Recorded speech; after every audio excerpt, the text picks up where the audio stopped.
Hey beauties, welcome back to my channel. You know, I always love filming get ready with me videos when I actually have somewhere to be. And later this afternoon, I have a really exciting event with Kayali. If you're a big fan of the brand and you follow them on social media, you probably already know that Mona and the entire Kayali team have been on a world tour for the last few months, literally the entire world.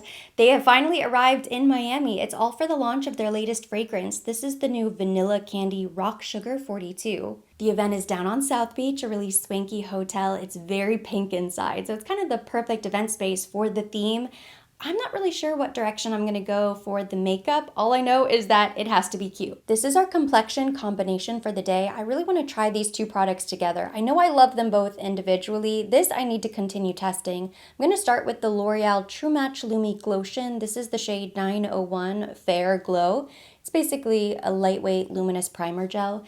And then I did do a first impressions with this foundation and I was overly impressed. And I'm not sure if it was a fluke, so we have to try this again. And I think it's perfect conditions because we're going to be out exposed to the elements in the heat and humidity. This is the new Urban Decay Face Bond Foundation. I don't love the shade, but I know I can make this work for me. I loved the way this looked on my skin and it lasted throughout the day. I also really want to try this faux filter color corrector from Huda Beauty. This is shade Peach, and I was looking on the Sephora app because I actually think the right shade for me would probably be the Pomelo Pink, the lightest pink. But it does say that the peach can work for light to medium skin, so we'll give it a go. I'm feeling very tired. I definitely have some darkness beneath the eyes. I feel like this must be Mona's secret to looking so refreshed. I'm just gonna use my finger to pick up some of that product. That way we don't waste it. I'm also feeling a little bit inspired after stumbling into a Huda Beauty TikTok live video.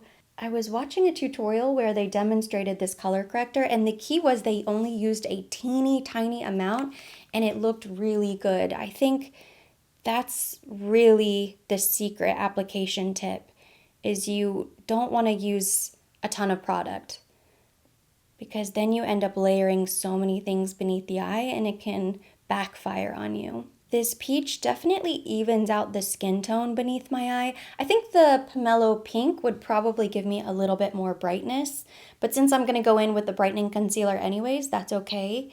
This is just helping to give me a really even base.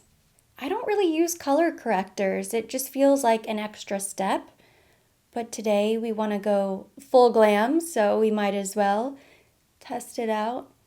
I can see a little difference. I already went in with moisturizer. This is going to give us a little extra hydration, but it's going to be a really nice primer beneath the foundation. One thing that I noticed immediately the first time I tried this is that it dries down pretty quickly, and the finish is a natural matte, so you just want to prep your skin accordingly. This will give us a little extra glow, extra hydration, so that the foundation can lay really smooth right on top. The extra luminosity is a really nice touch as well. We're probably going to end up looking very glowy by the end of the day. I'm a little bit nervous about where the event is going to be at the hotel. Inside or outside, there's a very popular outdoor restaurant space. Most of the time when there's events, that's where it is. And it's 90 degrees and full sun today, all week actually. So I don't know. And that's really why I wanted to do a long wear foundation. No tinted moisturizer, no BB cream today. We need the good stuff. It has this precise dropper, which is kind of nice. That way you can squeeze out a teeny tiny bit of product and then slowly build up coverage if you want to. And I also think this foundation is best applied with a stippling brush. So I'm going in with my Sephora Pro 56. I'm gonna work as quickly as I possibly can before it dries down. I really like how natural it is. If all you're applying is foundation, it looks really natural. I think once we apply all of the other products on top to give us a full makeup look, then of course, yes, it does look like you are wearing a full face of makeup. But if you're just wearing the foundation alone, it's very skin-like. Even though it's been on the calendar for a while now, I still have no idea what I'm going to wear. I'm so frustrated with myself because the theme is candy or candy sweet, something like that. And of course you look at the fragrance bottle and it's this pink, sort of pinky purple lilac iridescent finish. The venue is very pink. So I kind of thought, oh, that's going to be easy. You have plenty of pink outfits in your closet. The problem comes when I actually go to pick something out. Suddenly, I feel like I have nothing to wear. And I know that's very common, but I truly have nothing to wear. I have no idea. I'm gonna stick with the basics for the eye today. I generally don't like taking huge risks when I have some place to be. I know I'm going to be taking pictures and I want something that's gonna photograph really beautifully. I'm not really sure what I'm going to wear yet, so I don't wanna do anything too experimental with the eyes. So we're gonna go pretty quickly. This is just the Merit eyeshadow shade Vachetta. Same thing on the other side. I am going a little wild. I'm going in with the gold pigment instead of the copper or the pink. This is the Give Beauty Icy and Sparkle Multi-Dimensional Eye Pigment in shade Glimmer. I can't decide which one is my favorite. I love all three shades of this pigment. They're so beautiful. And the gold is nice because it's just sort of neutral. Always flattering. Maybe it is a bit boring, but you are going to have to pry these eye pigments out of my cold, dead hands before I stop using them. They're just my go-to. For bronzer, today I'm going in with this new Say Beauty Dew Bronze in the shade Swim. I actually have tried this once, and I've even filmed the makeup, but because I used other products, it just didn't come out okay. I loved this, but I didn't like the makeup, so you're never gonna see that video, but I do know that this is a really nice product. I don't know how it's going to blend with this foundation. That's the only thing I'm a little bit concerned about. It doesn't happen that often, but sometimes I film a video and the makeup is so bad, I just can't even bring myself to edit it, let alone upload. It's the editing that gets me because in my mind, I'm thinking, I want to share. I'm sure people will understand that not every makeup look turns out okay, but I feel so frustrated spending hours editing a video when I hate the end result that I just can't do it. I delete and move on. It seems to be going on really nicely. It's a bit more pigmented, I would say, than the Makeup by Mario. The serum is a little bit thinner, more sheer, but it still sort of gives the same effect where it gives a very natural bronze. And even on top of this more matte finish foundation, I think it looks really good. Still blending seamlessly. I really love products like this for summer, when we are doing more light, natural makeup, which is not today, but I will definitely do more makeup like that in the future. Going back to my closet situation, the fiasco, if you will, and why I feel like I have nothing to wear. One of the problems that I've had for a while now is that I've never really been a really smart shopper with adding things to my wardrobe. I like to look for things that are a bit more unique, special, one-of-a-kind items. I have a lot of really bright patterns, bright prints, tropical resort wear style outfits, which is perfect for Miami. Not all that unpractical. The problem comes when you do have an event like today, for example, and I look in my closet. While yes, I do have a lot of pink, it's a lot of like sequins or really vibrant prints, or maybe it's a jumpsuit or dress with lots of cutouts everywhere. And I don't always want to wear cutouts. I don't always want to wear a crop top or a maxi skirt, maxi dress. I have a lot of things that are really long, or blazers, things that would be really way too hot. I don't have a lot of closet staples or basics or things that you can build an outfit around anytime, like pants, tops, things like that. Which is another reason why I'm really excited to finish my closet clean out, because I'd like to go back to building a wardrobe that really makes sense, and I feel like I always have something to wear. Still good to have special pieces, but I think I need to reserve those purchases for every once in a while. I think probably 70% of my wardrobe should be easy throw on and go type of pieces, and then maybe 30% can be those special, more unique, interesting items. Right now, I feel like I have the opposite, where 70% of my wardrobe is like sequins or sparkly fabrics or something that's really frilly and pretty, but isn't always going to be perfect for every occasion. And then I have just a handful of staple pieces like a plain white skirt, a plain white blazer, something like that. I've picked up several linen pieces from Reformation lately that I would consider to be wardrobe staples. So I'm happy about those items that I've added to my closet. I always want to keep colorful pieces, but maybe stick to simpler fabrics or clean cut lines, more solid colors and less prints and frills. I don't know. One of the redeeming factors of living in Miami is you truly can never be overdressed or too dressed up. Anytime you go to a restaurant or an event, there is always going to be somebody more dressed up than you. I really appreciate that because the one piece that I pulled out of my closet that I think would probably be my best option for the event today is an iridescent sequin midi dress. And then I think to myself, am I going to show up and feel sort of silly wearing an all sequin dress? And while the answer to that question might be yes, I will feel silly, I already know with 100% certainty that if I show up to the event, there's going to be other people that are also in sequins and ruffles and feathers and God knows what. Which is a good thing. It's nice. There's a lot of spice and variety. It's also swim week down on the beach, so it's probably going to be really crowded. There are a ton of swimwear fashion events, the big showcase, which I used to go every single year, and it is still one of my favorite events in Miami. I used to love going to all of the fashion shows, and now I couldn't imagine going.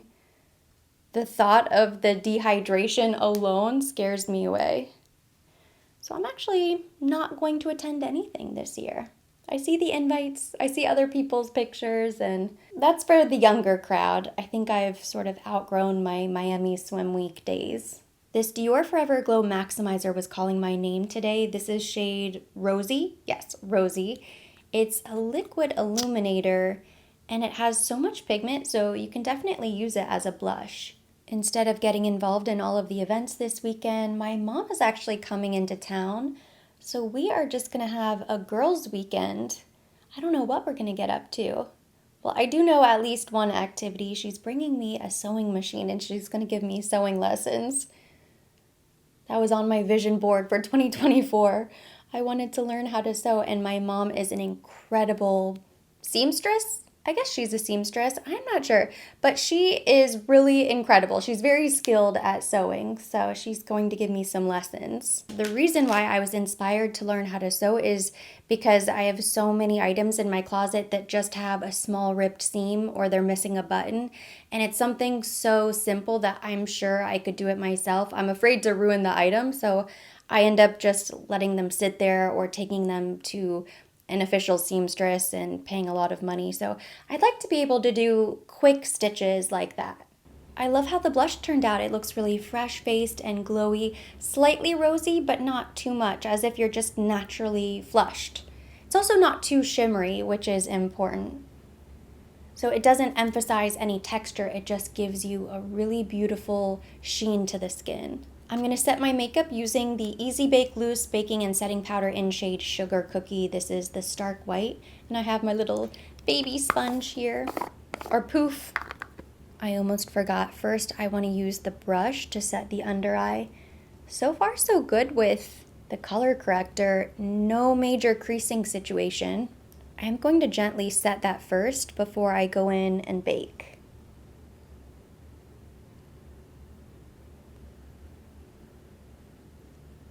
At least I already know what fragrance I'm going to wear today. That part is easy. I think everybody's going to be wearing the same thing. I'm not sure what I'm going to do about this hair. I washed it yesterday and I had a clean blowout. And then I don't know what I was thinking. I put it in a braid, so now the ends are sort of crimped and limp, and it's really humid outside, so I'm not really sure what I'm going to do. I'll have to figure out something with the hair as well. I scooted in a bit closer because I've received a couple requests to do a full brow tutorial. So I want to make sure you can see what I'm doing. I do a full brow transformation every single day. Yes, it's commitment. Yes, it takes a little bit longer, but I really think it makes such a difference with the overall makeup. So I'm almost done with this Precisely My Brow Pencil from Benefit, but this is the only brow product I use. There's an easy way to know where your brow should begin. You go from the center of your nostril and go up. So this is where the brow should begin. And if you're just starting, you can make a little point right there. That was a little bit too dark. I'm gonna wipe that away. I'm gonna start by doing little hair-like strokes. And I'm going to bring it back to where the majority of my brow begins, this sort of chunky part right here. There we go. So we have the front done. And then you might need to brush through them again. You can see how my natural brow actually goes up here, and I did have some shading down here. So I'm just going to keep going straight back. Now I'm filling at the bottom of my natural brows until I hit the area where it starts to arch.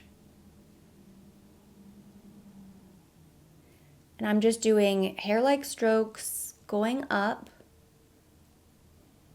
I'm brushing sort of up to the side, so not completely straight up.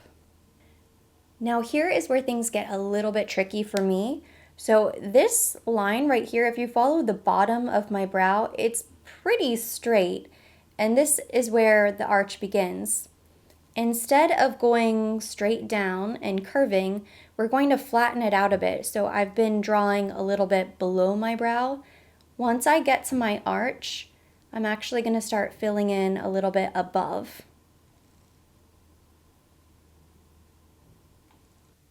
And then we're going to extend the tail out. So we are still arching, we're still going to curve down eventually, but I'm trying to just flatten out the arch a little bit. So here we filled above, and then I'm extending out. So that's going to give us this more elongated, flatter shape. Another tip I have for doing the second brow, if I filled in down here and this is where I started the bottom, I want to match that over here. So if this is where I started filling today, then this is where I need to start filling on this side. Because again, you just want to mirror side for side. In the front, you want to give space between your hair-like strokes so it looks a little bit more natural. You don't want a block brow situation.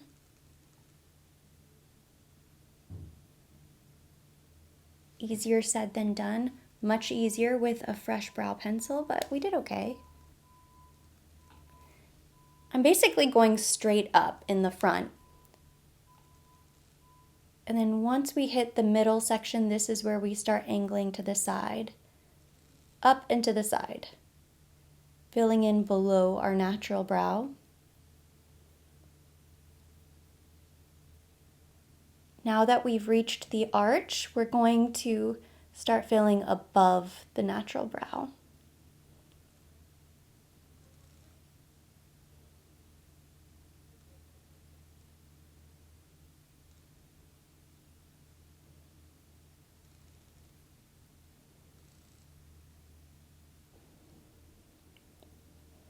And this is where we've ended up. They're not perfect, they usually aren't, and now we're just going to set the brow hairs in place with our brow gel. It's that easy. Combing through the hairs with the gel also helps to give a little separation, which makes it look a little bit more natural. The more you practice, the easier it becomes.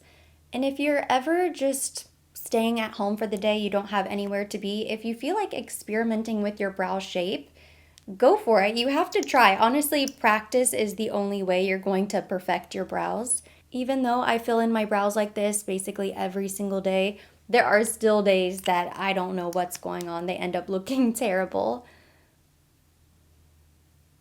Most of the time I can get them to a pretty good place, but you just have to keep working at it. If you messed up or you need to change the shape at all, you can always go back with concealer to help carve them out a little bit.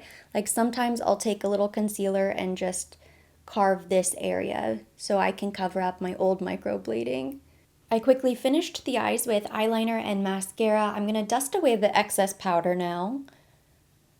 Bake time is over, And then the last thing I really have to do will be just the final steps. Like I'll touch up my bronzer, probably do a little powder blush as well, highlighter, earrings, accessories, all that. But I still have a few hours before the event. So I'm going to check back in closer to when I'm leaving and I will show you the updates with the makeup. Usually I always wait until very last to do my lipstick, especially since I don't really know what I'm going to wear. I could end up in an all sequin dress. I might just wear all white because the venue is already so pink. I feel like maybe an all white outfit would be the right contrast. I'm not sure. I'm gonna think about it and then I will come back right before I leave and I will show you where we are. I'm back and I have been stressing. We just had one of those really fast but really intense thunderstorms outside. Now it's sunshine and blue skies again, but for a moment I was nervous that it was just going to be a washout. I didn't do anything special with the hair. I just went through it and kind of touched it up with the round brush and blow dryer. Thankfully, because it's a sauna outside, I'm just gonna throw on a lip, do a gloss. I need to pack my purse and we are on our way. The most important step today, fragrance, of course. Delicious. Throwing on a little gloss. And we are out the door. There it is. Finally walking into the event. I'm so excited to see everybody. And yes, I decided on all sequins. One night, 2 nights in Miami, mommy. Just wanna hear, call me papi. All the noche in Miami, baby. Stay with me, yeah. One night, 2 nights in Miami, mommy. Just wanna hear, call me papi. All the noche in Miami, baby. Stay with me, yeah. Been thinking about your body. My favorite Kayali fragrance of all time is Vanilla Royale, Sugar Patchouli. Yes. So underrated. Yes, it's so good. It's so good. It's so good. It's so sexy and alluring and so different from everything that you've smelled before. So definitely check that out. Completely agree. Okay, so now give us 3 of your current favorite fragrances, maybe something new you've discovered. Okay, so I love Maison Crivelli's Hibiscus Mahajad. Everyone was talking about that, but I never tried it. And then, okay, so that's one. Number two. Ooh! Peregrina by Thameen. That one is nice. And, ooh, this one's hard. I have to say it. Leisure in Paradise by Simone and Drelly. Oh my God. Beautiful, tropical, perfect for vacation. I was wearing that all summer long in Hawaii, my vacation. Yeah. The new Vanilla Sugar, it's like Vanilla 28's little sister, but like the sweetest little sister.